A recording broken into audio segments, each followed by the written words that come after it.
pozdrav, mi smo Logopedi Avramović i danas vam se javljamo u jednom drugačijem ambijentu i sa jednom potpuno novom temom. Naime, mi smo danas organizovali radionicu gde smo ukrašavali kolače sa našim drugarima da bismo imali sa čime da poslužimo Deda Mraza, jer nama svake godine dođe Deda Mraz i mi smo ljudi domaćini, trebamo da ga poslužimo, tako? Naravno. Nije u redu da mi samo primamo poklone, nego moramo i da zahvalimo na te poklone. Tako je, i tome učimo drugare. Normalno, da. I Danas smo imali veliku organizaciju, jednu brojnu radionicu, puno dece, ne znam koliko smo dece ugostili. Jedno 15-16, ne znam tačno. Da, nismo još stigli da se prebrojimo, nismo stigli ni da rasklonimo, ali važno da pošaljemo prve utiske da podelimo sa vama. Kako ti se čini sve u svemu? Pa ja sam danas jako zadovoljna i imam osjećaj kao da je danas proteklo sve mnogo laganije i lagodnije nego što smo mogli da zamislimo, jer uključiti blizu 20 dece, neki su nam se razbolili pa je zato nešto manje od tog broja bilo prisutno, uključiti u kompletan proces gde smo mesili testo, sekli kolače, pekli, a onda na kraju ukrašavali, zaista nije mali poduhvat. Međutim, čini mi se da je dobra organizacija odradila svoje. Da, dobra organizacija i dobra priprema. To su naši drugari koji su kod nas već neko vreme, dobro se poznajemo, već smo uigran tim i stabilna ekipa.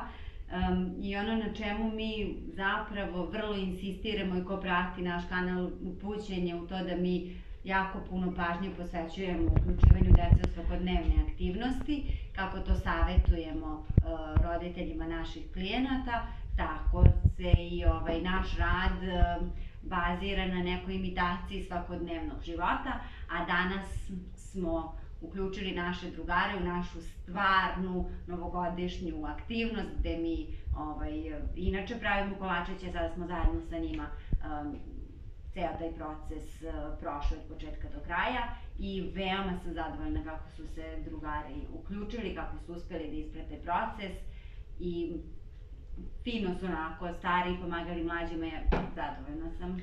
Da, ono što je u stvari najvažnije sada u ovom momentu poručiti roditeljima jeste da možda neke stvari koje vam deluju nadrealno nisu u stvari tako nedostižne i u stvari ako mogu deca i sa smetnjama u razvoju da se uključe u jedan ovakav poduhvat, onda sasvim sigurno i malo dete od 3 godine ili nadalje može da nađe neko svoje, pa i ovi mlađi, mogu da nađu svoje mesto u celom tom procesu.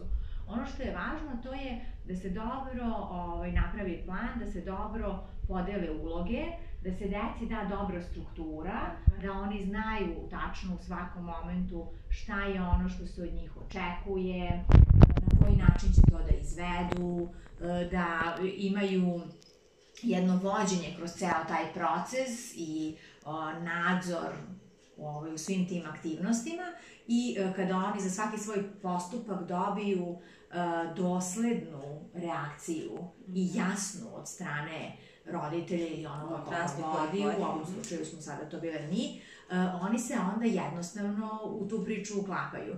I to je sada onaj moment sa onom jasnoćom poruke koju roditelj šalje. Važno je da se svakom detetu na adekvatan način pošalje poruka šta se od njega očekuje i da mu se pomogne da razume šta je njegov zadatak i da mu se pruži podrška u onoj meri u kojoj je potrebna. Danas na ovom mestu je svako dete napravilo svoj kolačić, neki je umetničko delo, neki je šarena dečija radost, ali svako dete je uspelo da napravi svoj kolač i da oseti sreću i zadovoljstvo zato što pred sobom vidi gotov sopstveni proizvod i dobilo je onoliko podrške i pomoći koliko mu je bilo potrebno. Mi jako volimo da se izmaknemo što je više moguće, da deci damo prostor da oni samostalno odrade najveći deo aktivnosti, ali naravno da ako je negde teško i ako je potrebno pružiti podršku, tu smo da pripomognemo onoliko koliko treba i na kraju se deca obraduju zbog onoga što su uspela da izvedu. Da, i važan je ovaj deo što si kazala, onoliko koliko im treba im pripomognemo, ali finalni proizvod je njihovo delo i zadovoljstvo zbog onoga što je napravljeno pripada njima. Nismo im to uskratile zato što to neko drugi zna bolje od njega. Može stariji drugar da pomogne mlađem ili možemo mi da pomognemo ako je pomoć potrebna, ali finalni deo je njegov. Ti si to napravio, ti si to uspeo, bravo je za tebe. I to onda daje deci jedan osjećaj samopouzdanja i zadovoljstva i jednog samovrednovanja.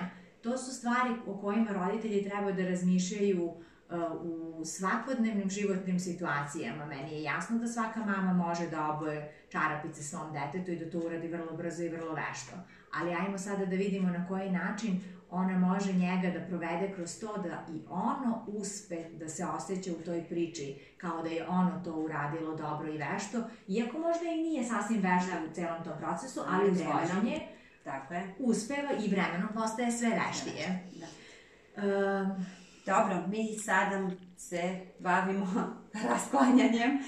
Da, i kad smo kod rasklanjanja, neko bi sada trebao da pomisli da je u ovoj kući, ovo je naš dom i nije prostor koji je predviđen za ovakvu vrstu aktivnosti i bilo bi poprilično logično da se očekuje da je ovde kršilom i vanredno stanje, ali nije. Sve je u najboljem redu. Sve je u najboljem redu. Ovo sad treba da se udari mali glanc, neće biti teško. Smestimo naše kolačiće na sušenje, pa onda da spakujemo te čarobne paketiće za koga su potrebni. I najvažnije da ostavimo za Deda Mraza. Nema šta. Snimat ćemo i dalje za vas, pratite nas na našem YouTube kanalu, na našem blogu logopedijavramović.com i svim društvenim mrežama, Instagramu, Facebooku. Da, dnevne aktivnosti su najzastupljenije na Instagramu. Ako hoćete da vidite našu svakodnevnicu, gledajte nas tamo. Pozdrav! Pozdrav!